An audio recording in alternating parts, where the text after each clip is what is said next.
Hello. Today I will read out Rafayel's Anecdotes. Before that, I would like to show you something. I have worked so hard on this. I compiled 121 pages of a presentation before I figured out how to screen capture my iPad and put on the screen. I won't let this go to waste. I will compile them into a PDF, so if you want to access it in the future without having to log into the game, you can.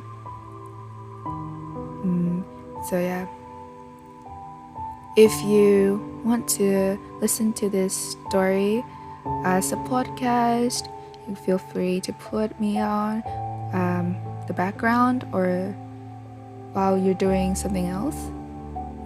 Welcome to listen and chill with me. And I'm not using my iPad to screen capture, so I'm using my webcam. It might be a little bit weird, but it works. The first story is a unique vermilion. Chapter 1: Unfinished Work. Thomas's art exhibition begins in a week. Rafayel's art covers almost all of the walls except for one.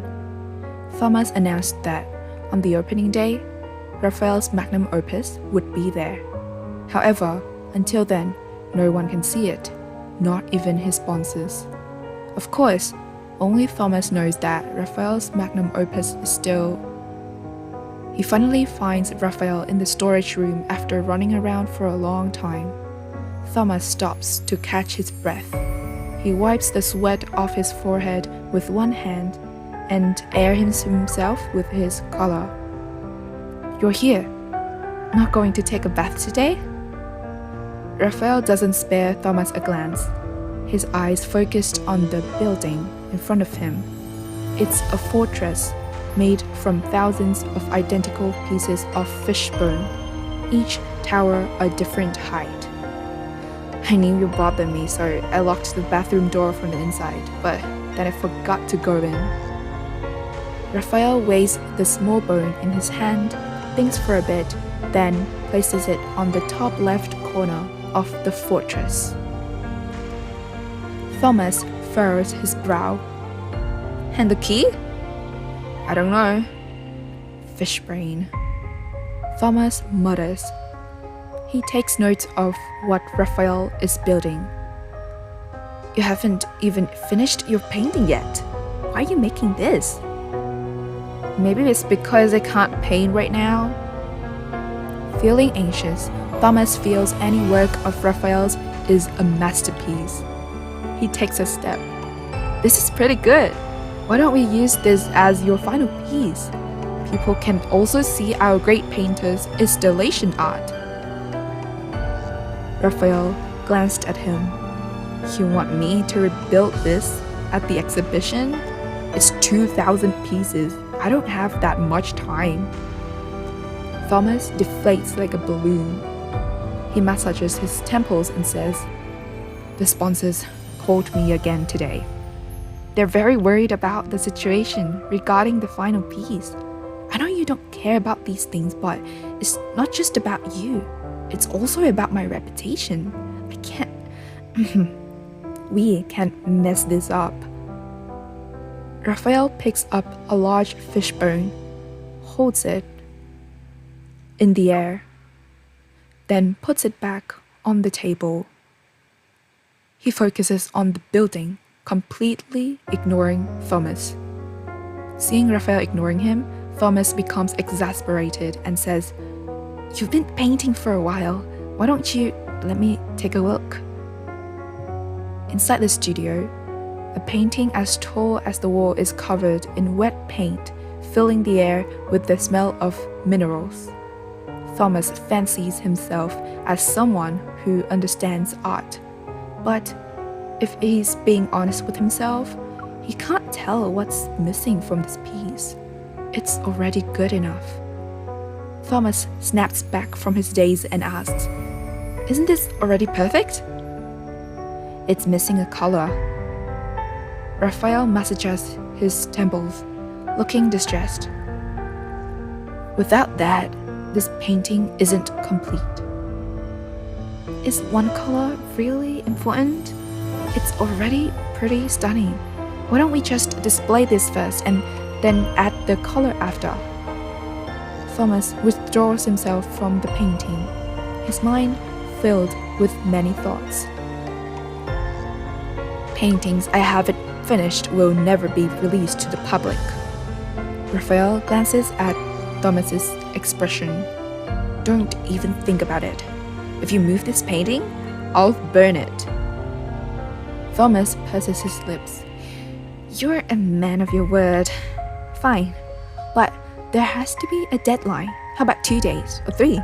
I can't give you any more than that." Closing his eyes, Raphael nods.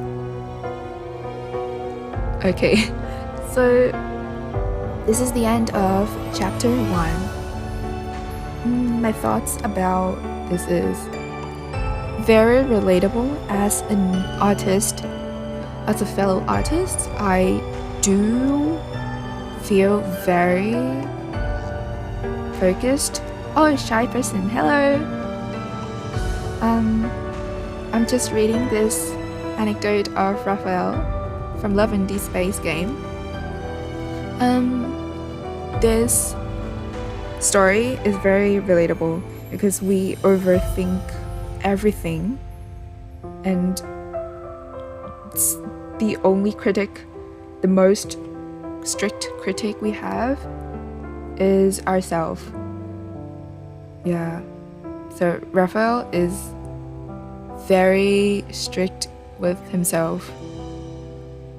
I know, because looking at how dedicated he is to searching for, the coral color.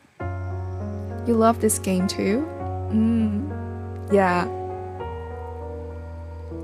Me too. I looked forward to it since pre-release. I love the 3D models. The second chapter is missing color. Same. I hope you enjoy the anecdotes. 3 days pass in the blink of an eye. Thomas still hasn't heard from Raphael. With no other alternatives, he returns to the island. On the beach not so far away, a thick branch dances across the sand. The man holding it stands up from time to time to look at the drawing. "I said it before, and I'll say it again. Everything is ready. Why would I lie to you?"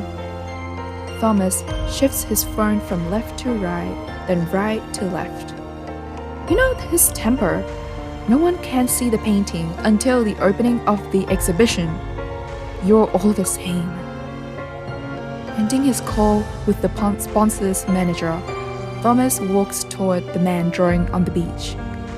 "It's been 3 days," Thomas says when he's close to Raphael. "Mr. Artist, we have 4 days left until the exhibition. What are you doing?" "Did you go blind already?" Raphael stands up and props the branch up with his right hand. At his feet, a drawing of the sea is in the sand. If only you drew this at the exhibition. What's the point of having it here?" After admiring his work, Thomas quickly asks, "Did you find that color?" Raphael slams the stick into the sand twice. "If I did, I wouldn't be drawing here," he says, slightly frustrated. Sighing, Thomas puts his hands on his weight. "Let's go to my friend's pigment factory. There are thousands of colors there. you're bound to find the one you want. No, Raphael says. Those have been chosen countless times by other people. I will never let them be in my paintings. Thomas sighs. I knew you'd be like this. I wouldn't have suggested this if I could afford to wait any longer. Chuckling, he continues in a wistful tone. You were like this when we first met. Looking up at the endless blue sea, Thomas closes his eyes. I remember. Back then I compared myself to you. Thomas recalls that time when he was still passionate about art. Oh, so was Thomas also a painter?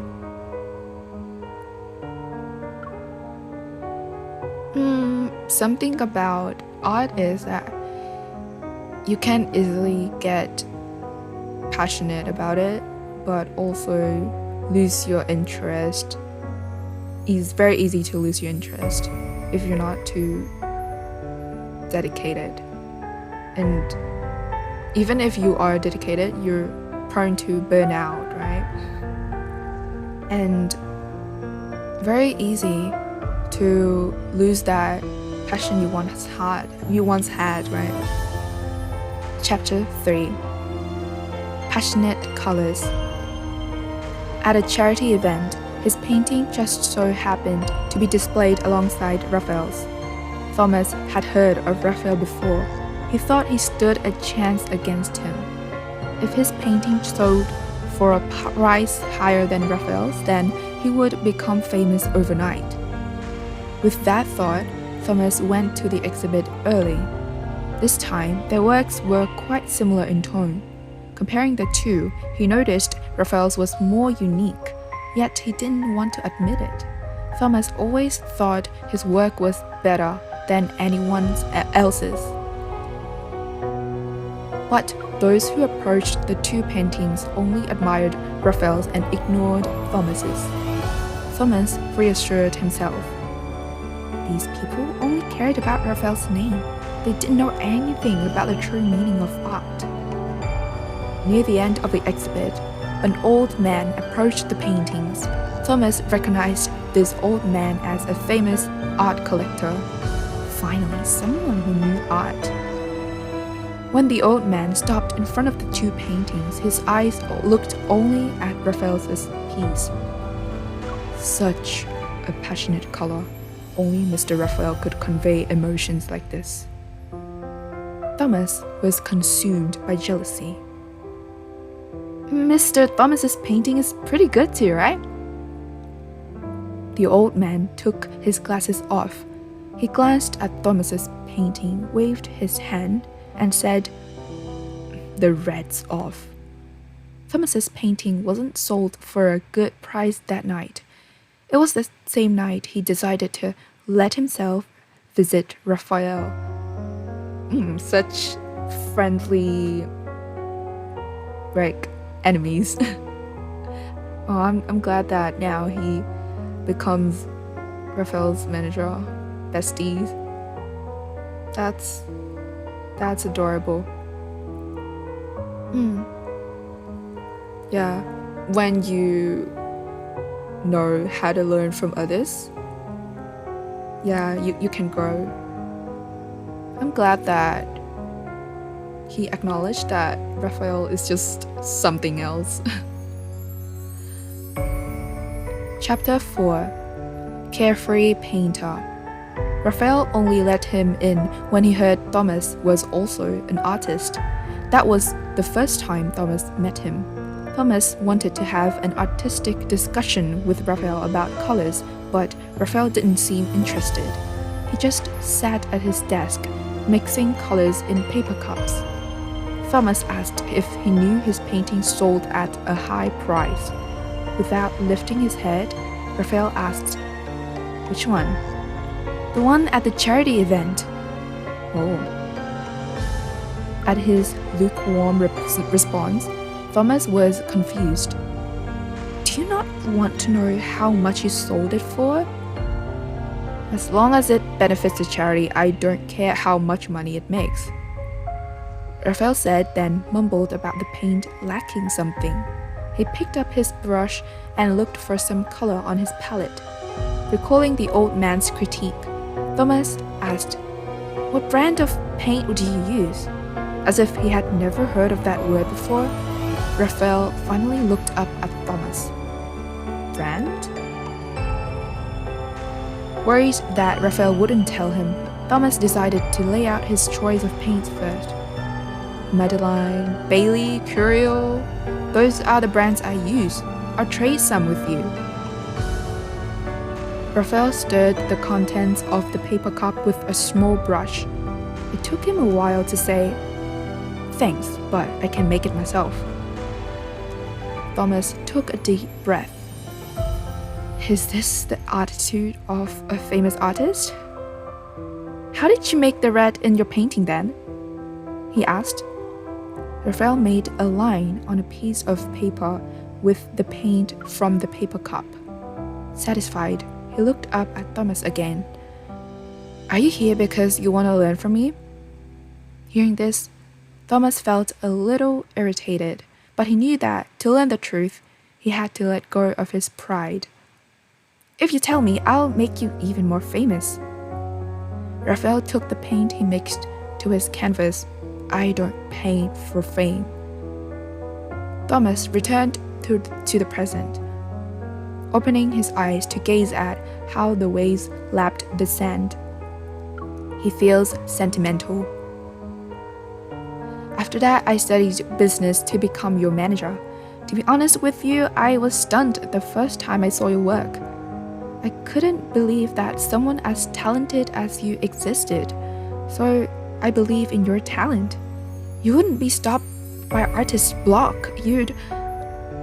Turning back, Thomas's words stopped in his throat. Raphael's figure moved further and further away, eventually becoming a small dot in the distance. Raphael is very aloof, but he is rich already. So the fact that, okay, his attitude, don't paint for fame, just for his passion, is very, very good. But I don't know what to say because he has an advantage. I think he's already rich, you know, born rich, rich. So, But that's a very nice attitude to have with art and honestly anything else in your life. Not doing it just for fame, for power, doing it for yourself. It's better, you know? Because, well, before Thomas' attitude was like, oh, I can beat Raphael, I can be famous overnight, right? But for Raphael, his attitude to approaching art was just, I did this to express myself, to connect with the world, connect my inner thoughts with the outer world. It's different shifts in attitude that makes the difference. Chapter 5: Drastic Measures. With 2 days left until the exhibition, Thomas decides to take matters into his own hands. Darkness covers the sea and the island, and the studio is lit up by the moonlight filtering through the window. Thomas sneaks inside. He glances around, and when he doesn't see any signs of Raphael, he fixes his gaze on the giant painting leaning against the wall. His footsteps are silent as he moves towards it. He puts on the gloves he brought with him, kneels, and tries to pick up the painting. Right at this moment, someone comes out from the shadows. The air is filled with the sound of a match being lit. Thomas shouts, "What are you doing with that match?" Raphael glares at Thomas. "If that painting moves even 1 centimeter, I will light it on fire." Okay, fine. Don't do it. Thomas takes several steps back. Raphael, match in hand, stands near the painting. His gaze doesn't leave Thomas. With the match so close to the painting, Thomas's heart almost jumps out of his chest. Hurriedly, he says, I moved it at most 9 millimeters. It hasn't moved a centimeter. You can see for yourself. Raphael's gaze shifts, but he doesn't look at the painting. Rather, he stares at Thomas's feet. Move. You're stepping on my conch. The wooden board Raphael has slept on since noon rests in the corner. Thomas turns on the light and moves it aside. How can you even sleep on it? Are you seriously doing this just so you can guard your painting? The lights flicker on. Thomas notices what Raphael is holding, a conch he's never seen before. He clicks his tongue, puts his arms on his waist, and glares at Raphael. There are 2 days left until the exhibition, and you're here trying seafood? Raphael looks at Thomas for a few moments before he says, Do you think of nothing else other than eating nature's creations when you see them? Thomas takes a moment to think. You want to use it as paint? Yep. Raphael wipes the conch with the utmost care. The color I need might be in here. Thomas, after a moment of shock, grabs Raphael's arm. Then what are you waiting for? Hurry up and start painting. Raphael pulls his arm away and says, I can't paint right now. It will take me at least 3 days to get the paint out. 3 days? Thomas felt as though he had been struck by lightning. Taking deep breaths, he asks, Is it possible to extract the color in 1 day? Raphael pats Thomas's shoulder. Nope. Excitement fades from Thomas's face. On the night before the exhibition, Thomas calls Raphael for the 10th time, but to no avail. He takes a deep breath. He knew he'd be like this. Thankfully, Thomas has a plan. It's not the greatest plan, but at this rate, he has to give it a go. That's funny. Oh my god. Why is Raphael so... He's just himself. He's so quirky.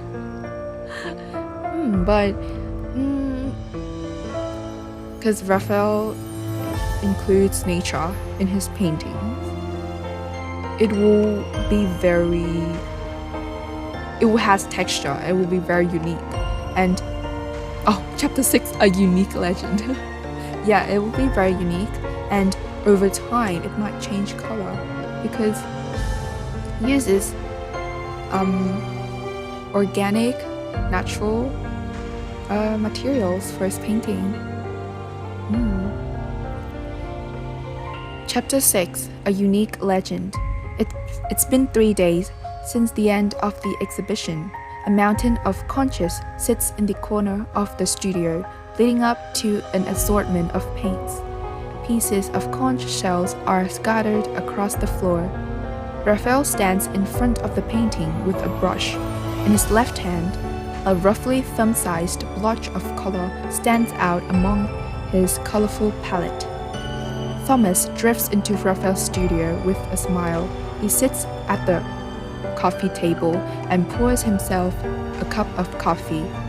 Glancing at Raphael, he says, still smiling, You don't need to keep painting. The exhibition is over. Raphael doesn't turn around. He drags his brush across the painting. I hung a frame on the wall, gave it a strange name, and called it a day. Everyone who came said it was the pinnacle of art. Who knew that a magnum opus could be so easily replaced with a frame? Maybe I still have some artistic talent in me. Seeing Raphael ignoring him, Thomas's excitement fades. Putting down his coffee, Thomas goes up to Raphael and looks at his painting.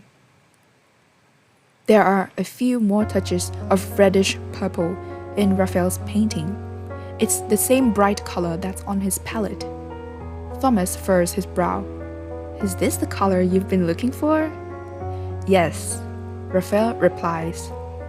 Thomas takes a step back to take in the whole painting, then he moves closer.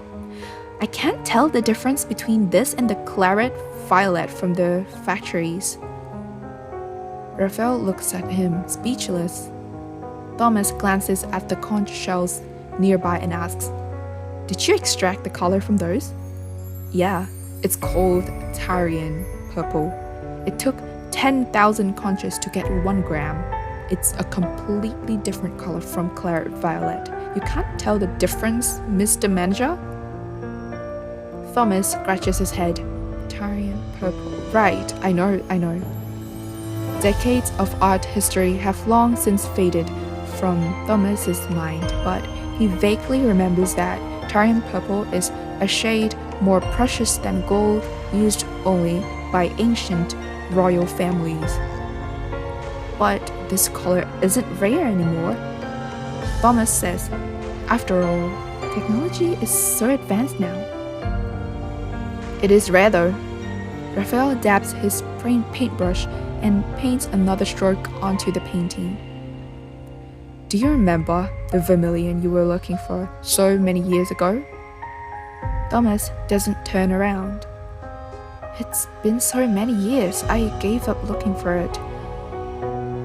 Besides, no matter how much I try, I could never mix a color as great as yours. He snorts. Of unique vermilion. Does that even exist? Of course it does, Raphael says. Vermilion is a super rare color in ancient times, you should know. Well, yes, because the process back then wasn't as developed and they didn't have the technology. They could only use bugs to make that color, so they need to take into account the cost of catching them and storing the materials. It's a very expensive process, so of course it was rare. Thomas continues to calculate the total cost. It being labor intensive is one thing, but that's not the reason it's rare. Adding another stroke to the painting, Raphael continues. An insect can only give so much red to a painter's work. The vermilion nowadays can be easily synthesized with chemicals. Thomas doesn't understand Raphael's point. Isn't that great though? More people can paint now. More paintings have the same pigment, made at some factory at the same time, with the same chemicals and formulas. Raphael says, no matter how much these people mix or tweak their pigments, they will always be confined to a set of rules. The color they make no longer comes from a unique bug, just like how claret violet doesn't come from a unique conch. With that, Thomas finally understands. The works of the painters in the days of yore are priceless because of the scarcity of their paintings. No one can reproduce their works, which makes them unique. There's nothing more precious than being one of a kind in this world. The same goes for color. With the last smear of Tyrian purple, Raphael puts away his brush and looks at Thomas. This is the unique color I found. Thomas is dumbfounded. He looks back at Raphael's painting, Tyrian purple and all, and it doesn't seem a little different.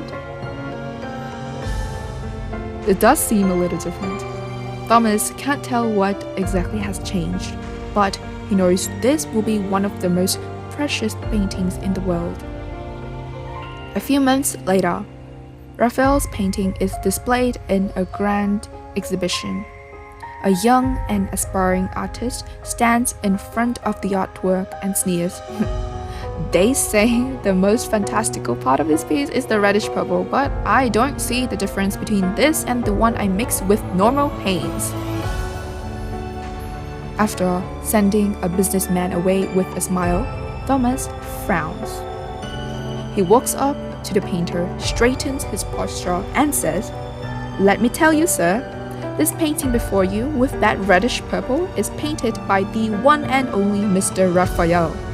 He extracted this unique color from 10,000 conches, completely different from the manufactured one in your painting. That's what makes this shade fantastical, and that's one of the reasons why Mr. Raphael is legendary." Wow. And that concludes the story, A Unique Vermilion. Wow. This is impressive. He's very impressive, Raphael. And Thomas too. Such a kind fellow artist and manager. Thomas' patience with Raphael though. I appreciate Thomas's work in caring for Raphael and his exhibitions. The next story is Addictive Pain. Chapter 1. Ignition. This year's summer in Lincoln City was tranquil. That is, until one fateful night, a masterpiece named Illusion made a grand entrance and stirred the art world. The name Raphael surged like a tidal wave, striking the soul of every artist in Lincoln. His influence, just like his artwork, swiftly blazed through the entire art community. As the exhibition ends, Raphael is greeted by art world representatives from over a dozen media outlets outside the venue. Just as expected. "Mr. Raphael, we're from Face to Art. May we request a moment of your time for an interview? We promise it won't take long. Mr. Raphael, may I ask what motivated your sudden decision to return to your homeland? Some criticize your artwork as baseless fantasies and devoid of soul. What is your response to that?" Raphael maintains a slight smile, remaining silent and aloof. Contrary to his elegant demeanor, his red suit exudes a fiery passion as intense as burning flames. Persistent reporters still try to dig deeper, hoping to uncover secrets the public is even more curious about. "Mr. Raphael, would it be alright to ask where you come from? Some speculate that you are actually royalty from a certain maritime civilization." An island? Raphael continues to walk, a faint smile playing on his lips. Atlantis, maybe? Your work does embody a certain romantic charm. This question is answered amid the laughter of the reporters. Before getting into the car, a crowd races to the roadside. A person asks, "One final question, Mr. Raphael. Why did you choose to come to Lincoln City?" A fleeting, elusive glimmer flashes in Raphael's eyes, so brief that no one catches it. Lincoln City and the people within it invoke a sense of wonder for me. Can you describe that feeling? With a momentary lapse in his aloof smile, Raphael speaks earnestly, like spice smeared on your hand, on the tip of your tongue. So, it's a flavor? It is? Is it? Raphael steps into the car and shuts the door. He offers no clear answer to the rhetorical question, nor does he intend to get an answer. Only he knows it's not a matter of taste, but a sense of perception. An addictive, painful kind. Wow. What a great way to describe love. Wow. Addictive, painful.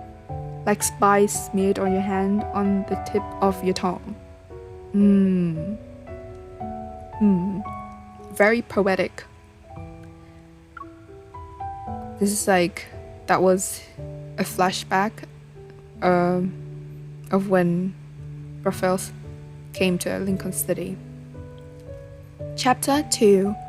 Another disguise. The phone on the bedside table vibrates, waking Rafayel from his sleep in the hotel bed. Overnight, his inbox is flooded with a variety of invitations and visitation requests. Most of these are from various art organizations, media outlets, and individual artists. He scrolls down, flipping through several pages before his finger abruptly stops.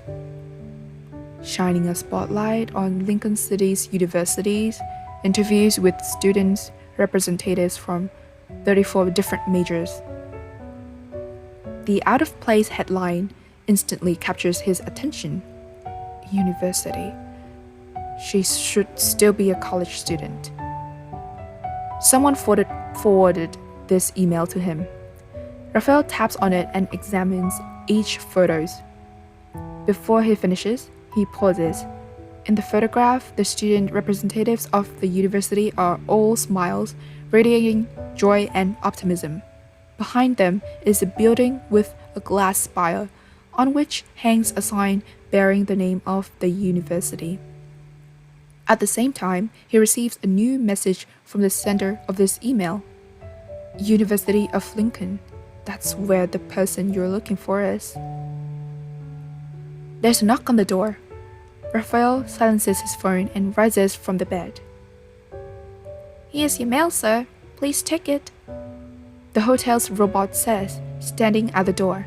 Its metallic, blocky hands hold a stack of letters. Unsurprisingly, it's not just a bunch of emails that arrive, but also a flood of physical letters. Rafayel takes them, returns to his room, and tosses them onto the table. He's still thinking about what kind of excuse he should use to show up at the University of Lincoln. A renowned artist, wandering aimlessly through the campus each day and inquiring about the whereabouts of a particular girl, is likely to make the headlines in no time. It would be best to carry this out in secret. As he thinks, he inadvertently looks at several invitation letters for lectures. His gaze lingers on them for a moment. A thought spontaneously springs to mind. The University of Lincoln's Art Center, crowned with a glass spire, houses Rafayel's lecture in its largest auditorium, capable of accommodating many people. The aforementioned artist sits on the stage. As he wraps up his extraordinary lecture about his art, he sweeps his gaze over each face in the audience below. She is in the school, possibly within reach. However, it's a pipe dream to think that someone he's been chasing after for many years would willingly appear here. Mr. Rafayel, can I ask you a question that's not related to the lecture? A student's voice from below the podium pulls Rafayel out of his hazy thoughts. Rafayel adjusts his sitting position. Sure.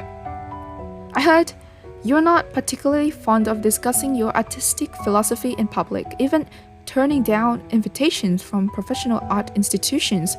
So why did you agree to give a lecture at a school? Is there something here that particularly appeals to you? The student grins, suggesting that his line of questioning is far from over. Is your ex here? A sudden uproar fills the entire lecture hall.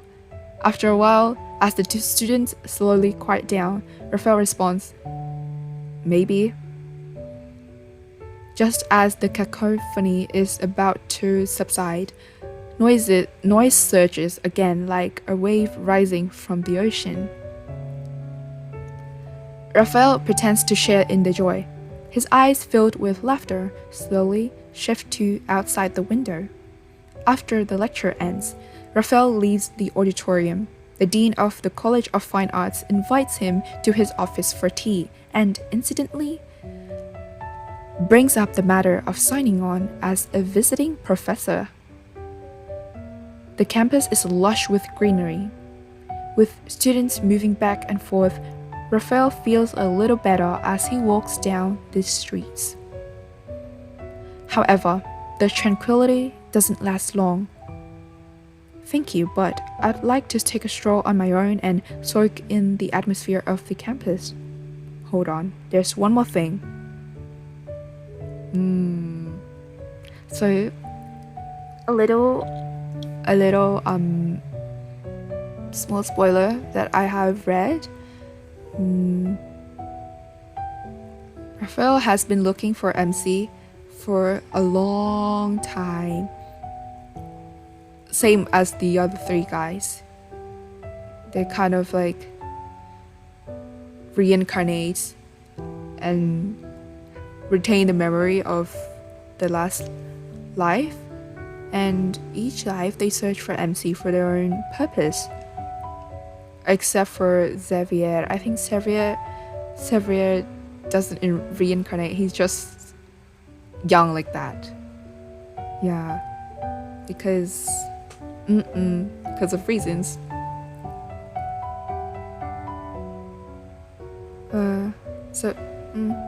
Very sad to think how patient they were before meeting MC. Chapter 3. A new player. Inside a private booth on the second floor of the nest, Rafayel lounges on the sofa, idly playing with a coin in his hand. It's not easy to secure a meeting with a renowned up-and-coming artist. The person seated across remarks his greeting laced with hidden implications. Rafayel doesn't look at him as he places the coin on the table. As long as you can provide valuable info, there will always be an opportunity for us to meet. The lecture at Lincoln University was very popular. It seems you received my email. As the man speaks, he pulls out a file. He opens it, takes out some photos, and places them on the table. Here's what you requested. Quite a few people are keeping an eye on her. From what I can see, some have been planning for years. They are setting things into motion. The threads of fate have already spun a web around her. You're entering the game late, but if we act immediately, we might just get the upper hand by catching the others off guard. Rafayel listens half-heartedly, scanning the photos with no discernible emotion. To join now, it would be a late entrance, but he doesn't need to. He's been in the game since the beginning. What do you have on the others? The man shrugs. I can't dig any deeper. With your current status, you should have more channels than me. He takes out another photo and places it on the right. Here's a bonus just for you. She's in the photo, captured from a distance.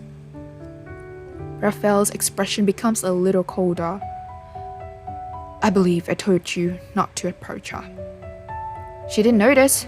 Just an ordinary college student going to class during the day and spending time with friends afterward. She sometimes joins in extracurricular activities. She's completely unaware of us. Besides, is she your type? Don't ask unnecessary questions. Rafayel chuckles. He picks up the girl's photograph and stands, and don't do anything unnecessary either. Suddenly, flames incinerate the file in the man's hands as well as the photos on the table. It is intense, blinding. Otherwise, you'll never be able to work with anyone ever again. Whoa. Rafayel, chill. Something I wanted to say about the lecturer of Rafayel in the university. I would love to have him at my university in my graphic design course. Wow. But is it necessary to burn all the files? He really does not want to leave a trace that he's keeping an eye on MC. Stalking, essentially.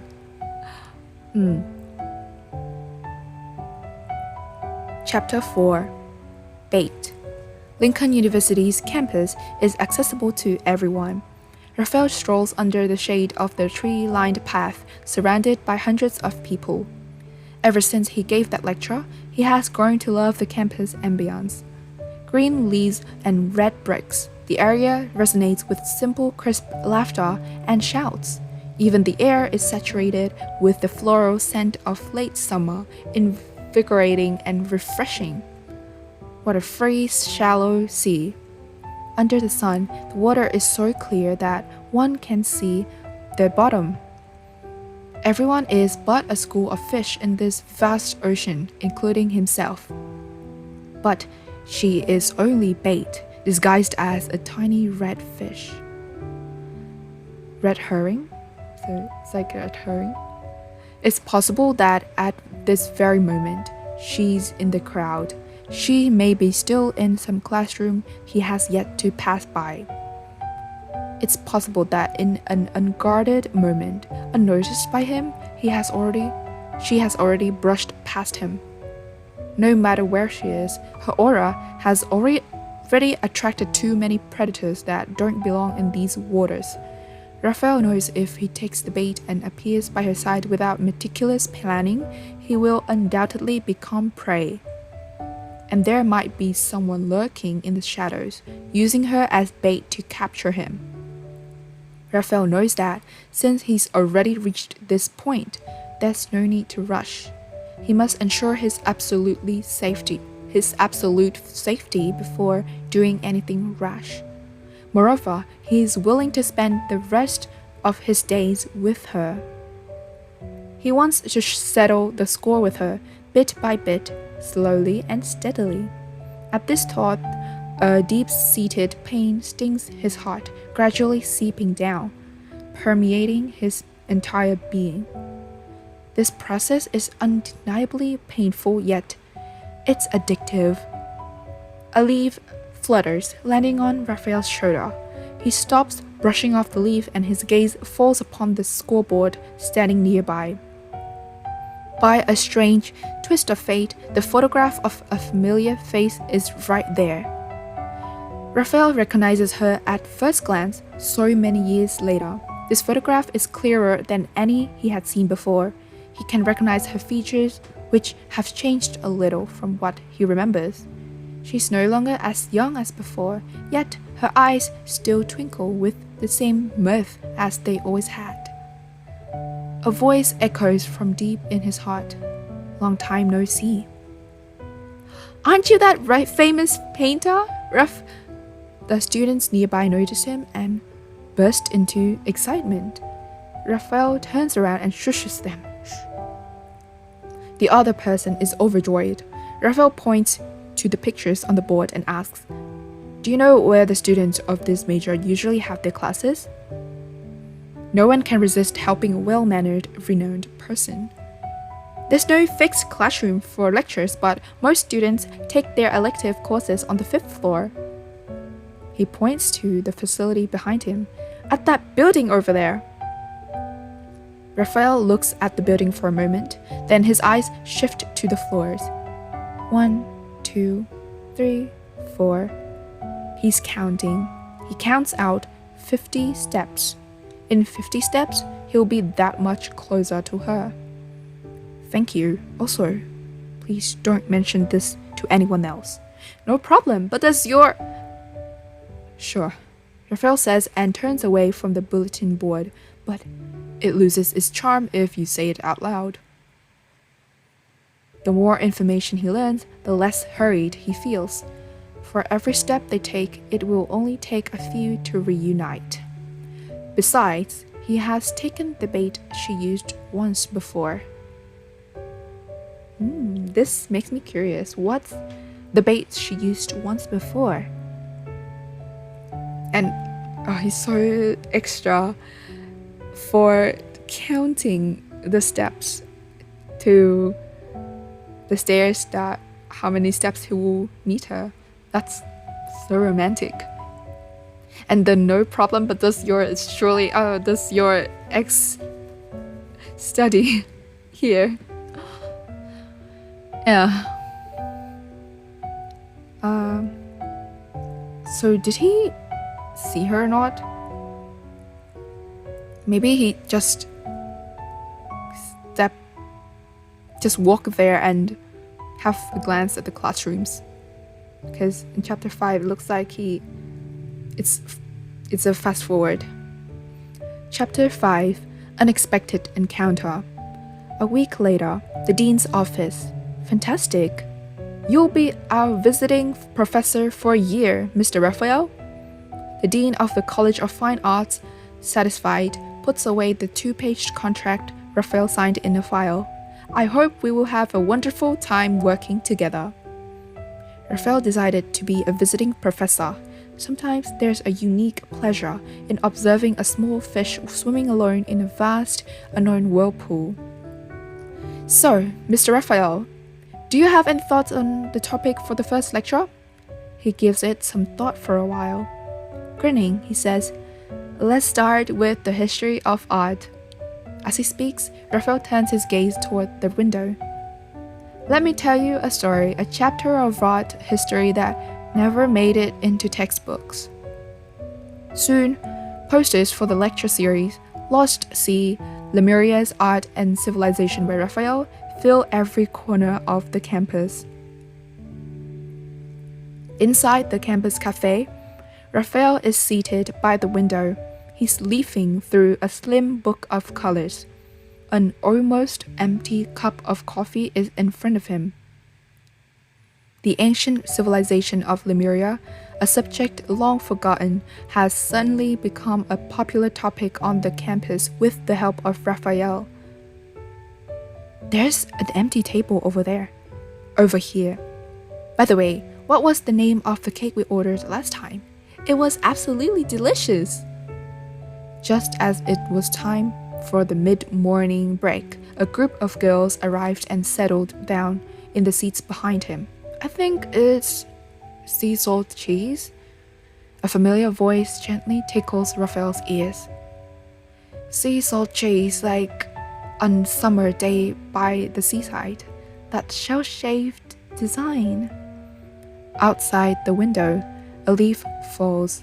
The girl continues to converse with her friends, but Rafayel can no longer make out her words. A summer day by the seaside. Seashells. The sea. Though her voice has matured, her pronunciation, enunciation, the rhythm of her speech, and even the emphasis in her sentences, every word strikes like a drumbeat, awakening long-buried memories in his mind. Have you been keeping up with the Lemuria lectures at the art school? I want to attend one, but I heard the spots filled up as soon as they opened. Her friend speaks with a heart full of sadness, yet the girl's voice carries a hint of confusion. Lemuria? You surely know about it. I was busy preparing for my thesis proposal. She laughs. The girl's confusion is somewhat weird, leaving him uncertain as to whether she has never heard of Lemuria before or is simply unsure of what the lecture is about. Rafayel glides the spoon along the rim of his coffee cup as he listens. If the seasonings aren't sufficiently added, the spice will be a mediocrity. The conversation behind him has already moved on. He sees no point in staying here any longer. Rafayel places the spoon on the coaster. He raises a hand and gets the attention of a passing waiter. Check, please. Wow. Okay. I would like to try out that sea salt cheese.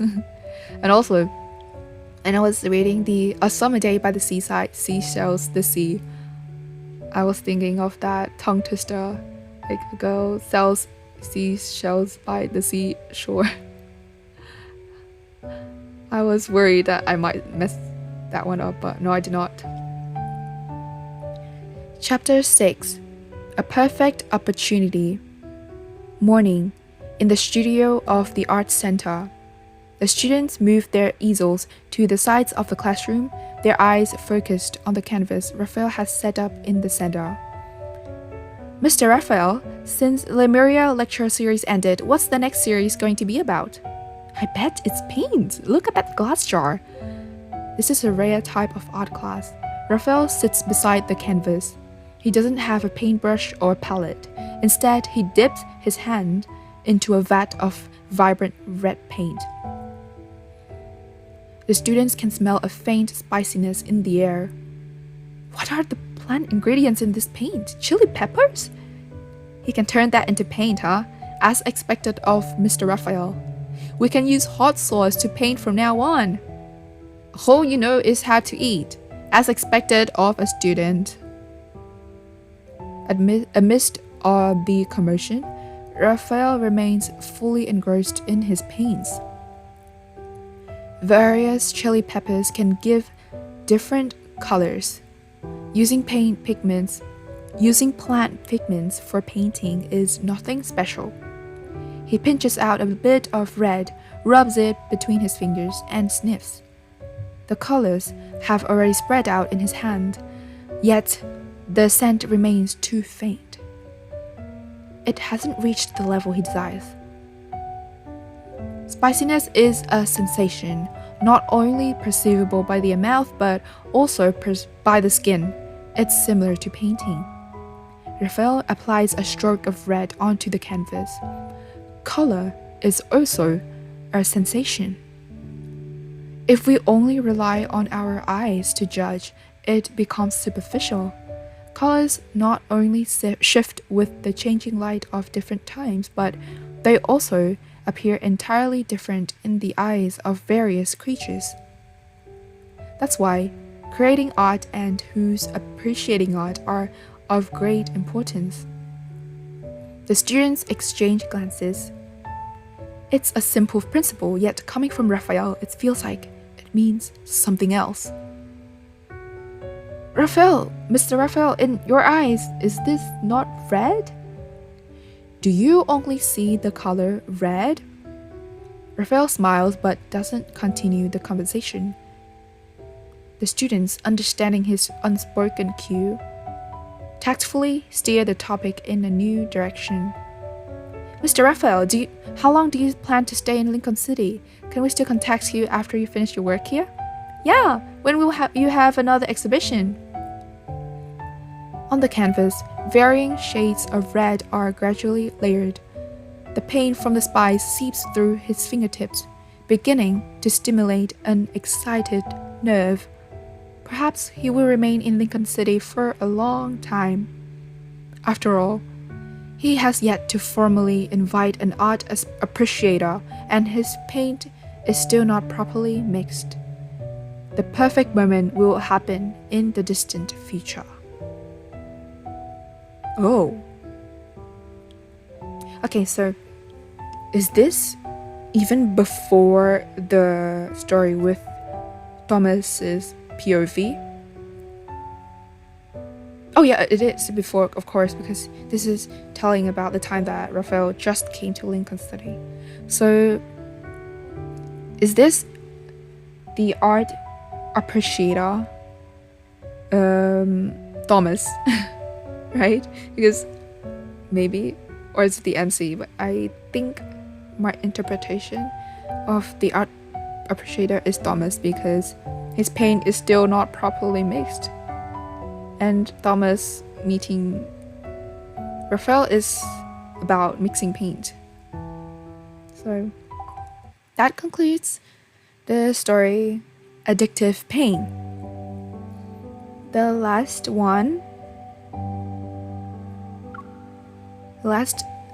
anecdote story of Rafayel is Siren's Song. Chapter 1. Cliffhanger. I love this music. Wow.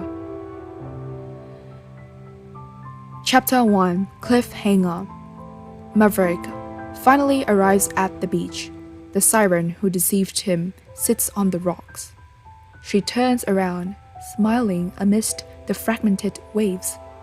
His bloodline that spanned 100 years has met its end, its family crest stained with the blood of loved ones.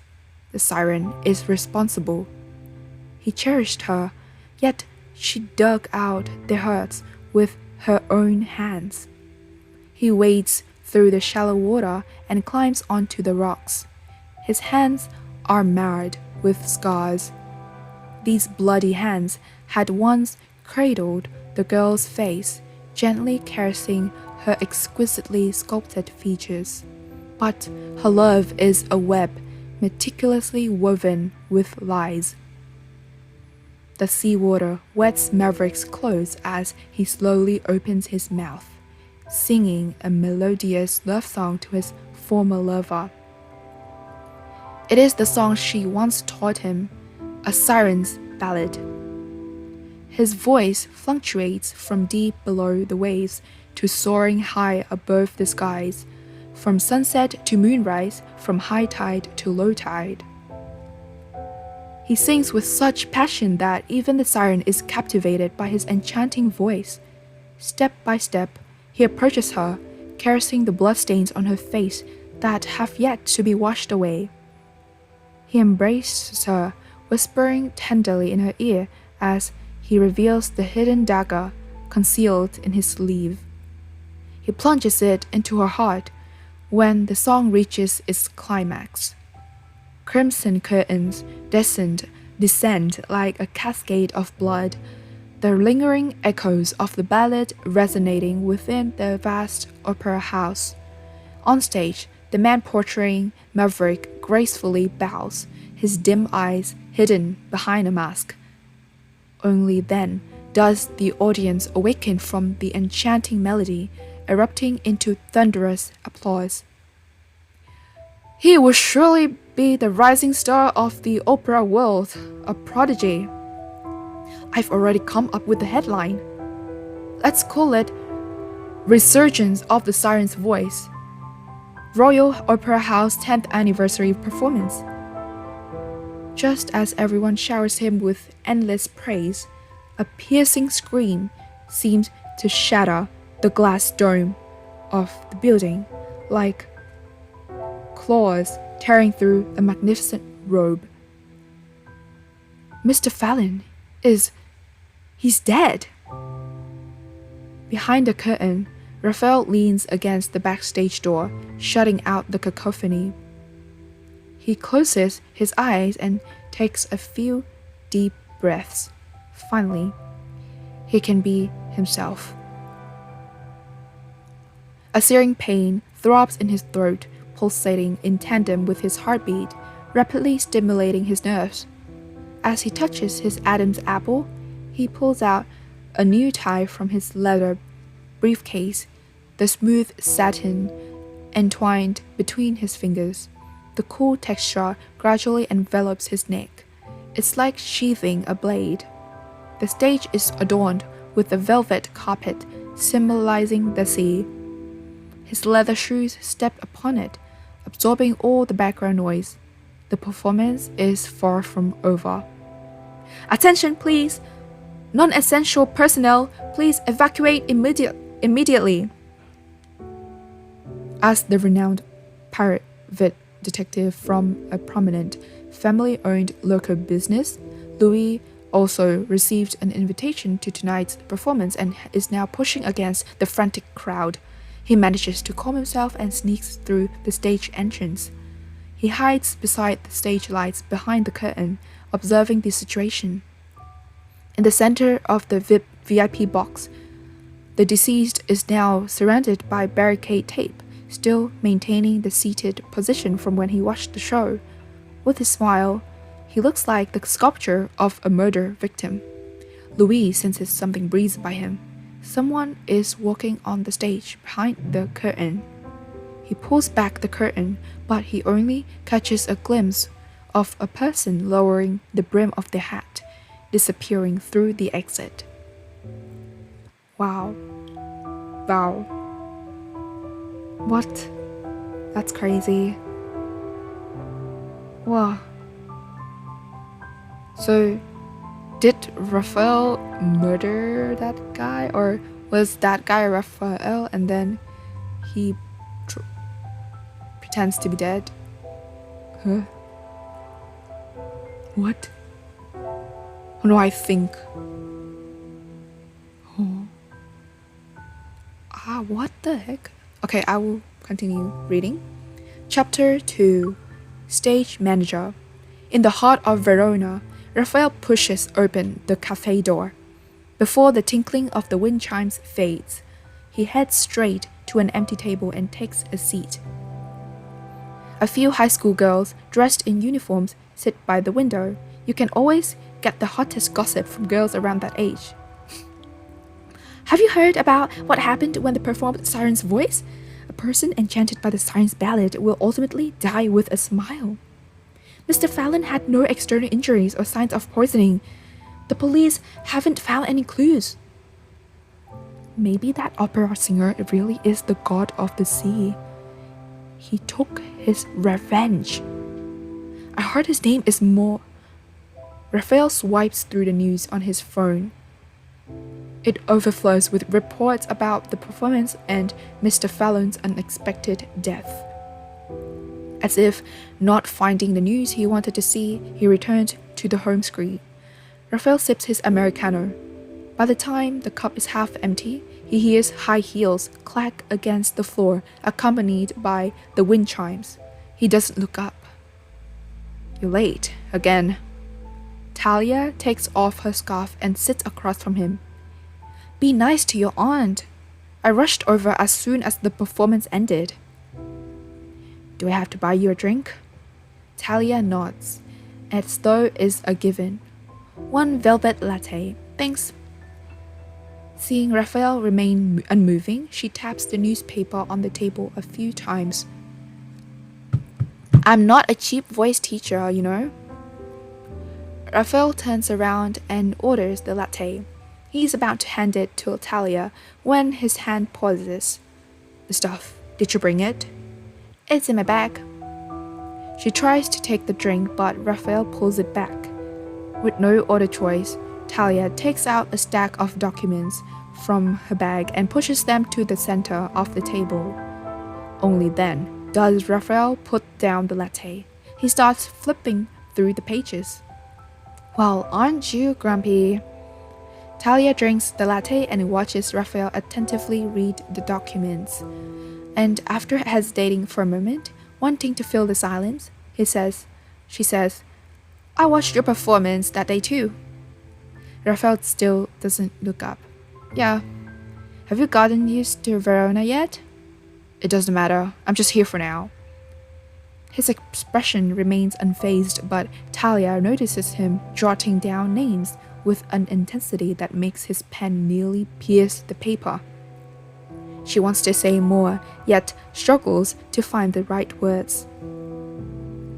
After that incident in the mirror, Raphael changed. Talia felt she could no longer recognize him. If the Raphael of the past was a blazing flame, then the Raphael now resembled a reef battered by relentless waves. Outwardly cold and hard, yet riddled with cracks, vulnerable to crumbling from the next wave. Lost in thought, Talia realizes Raphael has already stowed the documents away. He's putting on his suit jacket and getting ready to leave. She quickly grabs his wrist.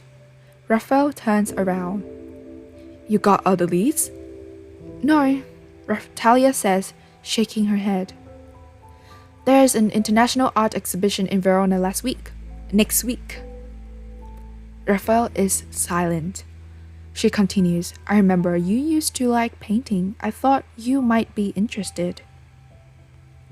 Raphael remains quiet for a long time.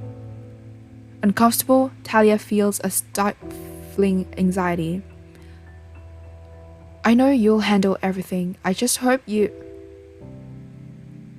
Is it stifling or stifling? Anyway, anxiety. I know you handle everything. I just hope you... Kay is dead. We held the sea moon ceremony for him last Saturday.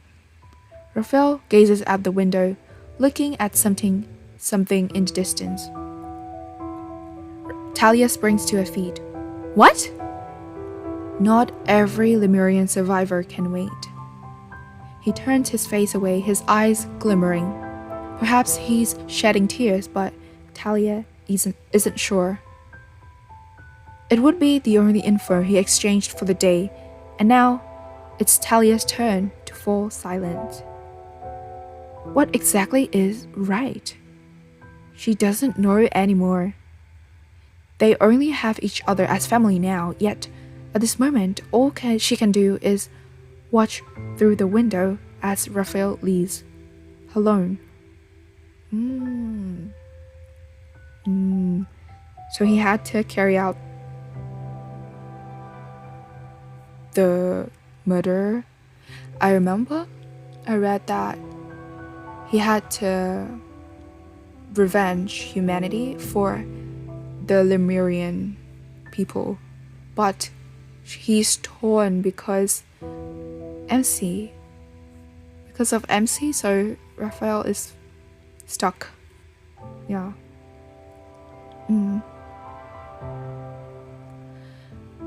Chapter 3. The Fourth Wall. People look out the cafe's window to see the street while Louis looks into the cafe from the outside. Under pressure from the public, the police hurriedly closed the case. They ruled illness as the cause of death, but Mr. Fallon's family paid Louis several times the usual fee to continue the investigation. Louis recognizes the woman inside the cafe. With her hair adorned with a gilded hairpin, she's Talia, a renowned soprano. He had previously been commissioned to investigate her. Despite being a celebrity, there's not much information about her personal life. She has no known relatives or lovers either. What a surprising turn of events. Mr. Moore seems more intriguing than he had initially thought. Louis begins to look forward to a confrontation with him, and not just for the fee. As a detective, encountering a worthy adversary is always the most exhilarating part of the job. A mix of curiosity and admiration often transcends duty. As he muses, the man leaves the cafe, his demeanor as nonchalant as ever. Louis' feet act faster than his mind. He hurries after him, his hand instinctively reaching for his camera. He forgets for a moment that, as a private detective, remaining unseen is paramount. But as the man heads into an alley, he vanishes into darkness. This is the second time Louis has missed him. Frustrated, he stops in his tracks. Suddenly, flames ignite from the end of the alley. Speak. Why are you following me? Wow.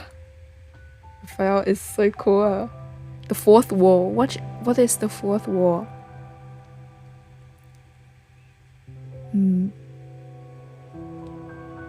The fourth wall. Breaking the fourth wall.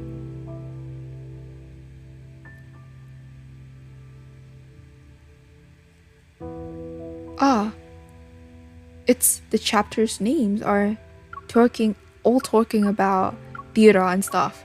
So first one is cliffhanger, stage manager, the fourth wall, improv. Fifth is a one-man show, next performance. So the titles are all relating to theater. Nice. Chapter 4, improv. This might be the day Louis is closest to the truth. At a fancy restaurant, Louis takes a seat directly across from Rafayel. If you answer a few questions, I promise I'll stop following you. How does that sound? Rafayel doesn't respond, which Louis interprets as consent. Do you like myths, Mr. Rafayel? My favorite is the Killer song. How's it? Realizing there's no juicy gossip, the mother and daughter at the next table over refocus their attention on the corn chowder in front of them. But I've heard it was altered over time. Louis murmurs. You must be familiar with the original story. Am I correct, Mr. Raphael? Raphael eats slowly, a knife in one hand and a fork in the other. He cuts the meat on his plate with the elegance of the upper class. I have no interest in writing fairy tales. That's fine, Louis says with a smile. Let me tell you a version I'm quite fond of. Legends say the siren was not a graceful woman but a charming, handsome merman. Contrary to the stories in operas, he met a woman on the beach, but she took his tail and cut off his scales. At death's door, the siren sang a mournful elegy. Ultimately, the woman on the shore passed away with a smile as he sang. Raphael takes a spoonful of soup. Cool. It's all he has to say after hearing the story. Naturally, Louis isn't content to leave it at that. I think this version is too plain, so I took the liberty of rewriting it. People lured by the siren's ballad don't die peacefully. Their smiles are just a mask bestowed by the siren. Instead, as they near death, they witness bizarre visions as they're plunged into endless torment. A blue pattern representing the siren appears on the chest. It's a constant reminder of the sins they committed against the sea.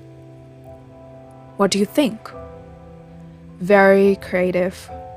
Raphael remains unimpressed. Thank you, Louis says. But, Mr. Raphael, do you really think the story's done? I added a bit. The siren returns to the sea, believing everything has ended, but he discovers his underwater kingdom has turned into ruins soaked in blood. His people have either vanished, turned into bloody foam, or were kidnapped. His homeland has turned into a silent, deserted city overnight. Oh, and as for the name of this underwater kingdom, Lemuria. Louis enthusiastically narrates his addendum of the story. At that moment, the chef serves them their meticulously plated final dish, a fish lying amidst white rosemary. Raphael still doesn't speak, chewing slowly.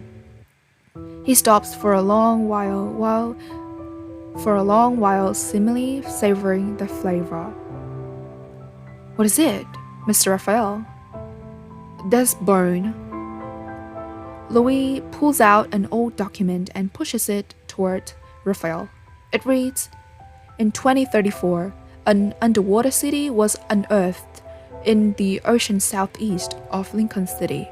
It was confirmed to be the ruins of Lemuria, confirming Lemuria's existence.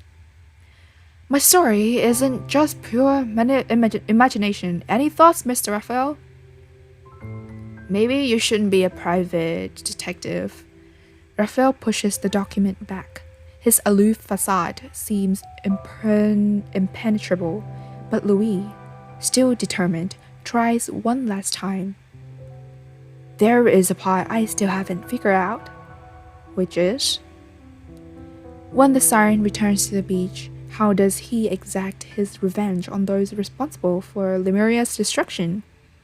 Louis pulls out a hefty personnel file and places it on the table, all while observing Raphael's expression. This time, Raphael doesn't feign disinterest. He starts flipping through it. I think he'd first learn from them. Really? Louis is taken aback. He fails to find any mistakes in this man. Other than Raphael's smile, nothing seems to be amiss. Despite that, he's even more perplexed by Raphael's response. He's gotta study their wits and cruelty, you know. Raphael stands up and departs, leaving only that statement behind. This is the third time. Louis feels he's gotten a hold of something, yet still finds himself empty-handed. Wow. Is this in the present time? Because in order to unlock this whole story, We have to go through chapter 8. 8:10, yeah. In the main story. And this does sound like the present time though. Yeah. Because of this document in 2034, and that's their present time in the future. Okay. Chapter 5, A One-Man Show. The young boy sits alone in the middle of the coral reef, softly humming Siren's ballad. Waves lap the shore, staining it dark red. The color blends almost seamlessly with the bloody setting sun in the distance. Those who deceived him have long since sailed away on their massive ships, laughing all the while. Siren's ballad isn't a song of revenge, it's an elegy sung for Lemuria. Rafayel shakes the droplets of water from his hair. He feels like he's still underwater. The dying cries of his people echo in his ears, fizzing and crackling like a broken record that's being ground into pieces. Something in his chest howls, urging him to open his eyes and avenge them. Rafayel wants to stand up, yet at the same time his body is ensnared by the dark undertow. In darkness, the shadows of those he personally laid to rest emerge and drag him down, lower and lower into the depths. The bathtub's water is heavy, really heavy. Torn between various forces, it's as if he's being split in two. Don't be scared. Amidst the chaos, Rafayel hears his mother's voice. He remembers last Saturday. He pushed Kay's wheelchair out of the hospital room all the way to the beach. Hang in there. I'll bring everyone home. But Kay shook his head, looking at the sea. I can't stand it anymore. They took away my scales and drew my blood over and over again. I'm no longer Lemurian. The doctor told him in private that Kay was on his last legs. He wasn't sure what had kept him through such agony until now. The boundless land and sky had once been the dream of many Lemurians, yet they couldn't have imagined it turning into a never-ending nightmare. The remaining Lemurians also appeared. They promised Kay they'd performed the sea moon ceremony, but Rafayel still found it hard to let go. When the moon reached his highest point in the sky, they pushed Kay's body into the depths of the sea, watching him slowly become one with the water. In the crowd, Kay looked at Rafayel and smiled. Rafayel read his lips. Don't be scared, he had said. Rafayel remembers a time from many, many years ago. Though it's a faded memory now, he hid behind his mother during a sea moon ceremony. His mother gently pulled him to a side, allowing him to witness the ritual. Don't be scared, she softly murmured. The world gradually becomes clear before Rafayel. He takes several deep breaths, then wraps himself in the bathrobe. Barefoot, he steps onto the carpet and reviews the documents Talia had given him. So this is just Rafayel taking a bath, but reminiscing about his people.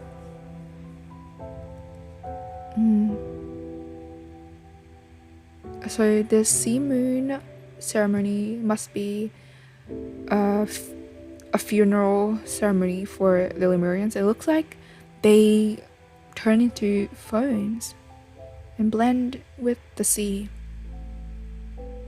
Like in the Little Mermaid story by the Alexanders. The wait, what? Yeah. Wait, the Little Mermaid, right? The Little Mermaid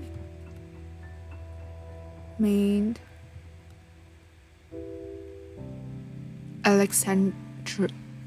Huh? Ah. Journal written by who? Well, yeah, Hans Christian Andersen.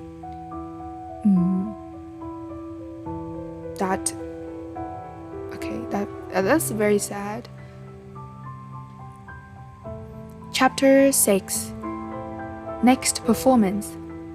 By the time a reluctant Louis reaches the pier, Raphael has already boarded a ship set to depart from Verona.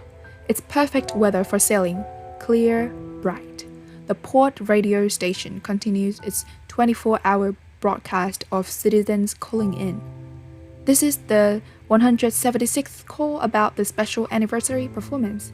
Even though it ended several days ago, countless audience members who experienced it in person still praise it as groundbreaking. It's an unforgettable memory. Even I, Joanna, regret not having gone to see it. Now, let's take the next call. After the call connects, the voice on the other end is sharp.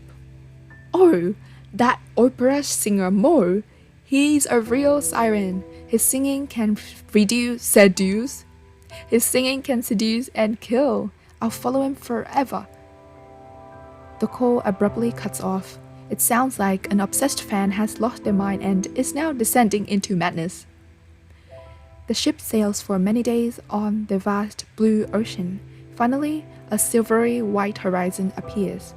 Raphael stands on the deck, a suitcase with exquisite gold clasps at his feet. It draws frequent glances from other passengers. Dear passengers, our destination, Lincoln City, is just ahead. He takes out a stack of documents and sets them on fire. The ashes are instantly taken away by the sea breeze. Then he takes out a business card from his card holder and flips it between his fingers. Who knew? The private detective's leads were in some aspects more comprehensive than his own. All right, I'm getting off the ship now, he says. The seagull that had followed him all the way reluctantly leaves his shoulder. Approaching the beach, a sea breeze stirs. A photo from Raphael's breast pocket is blown away. But before it can go too far, a seagull snatches it with its beak and returns it to him. Raphael gazes at the girl in the photo, a smile grazing his lips. He pets the seagull. I'll give you some tasty snacks next time. Okay, Raphael is such a Disney princess, talking to animals and stuff. Okay. So the stories go backwards in time. This is the more recent one, a unique Aphelyen, and then it's like in this present time, before meeting the MC, before the main story. This is even before that, before meeting Thomas. And this is the earliest, before he goes to Lincoln City. Wow. So this concludes the reading of Raphael's Anecdotes today, and it also concludes this stream, and I will also post this as a VOD on YouTube as a video. So yeah, anyone who wants to listen to someone narrate the story instead of reading through them, like me, the reason why I'm doing this because I'm very lazy. I did not read the stories. So I made this for you guys who want someone to read the stories for them and listen to some of my thoughts while reading the story.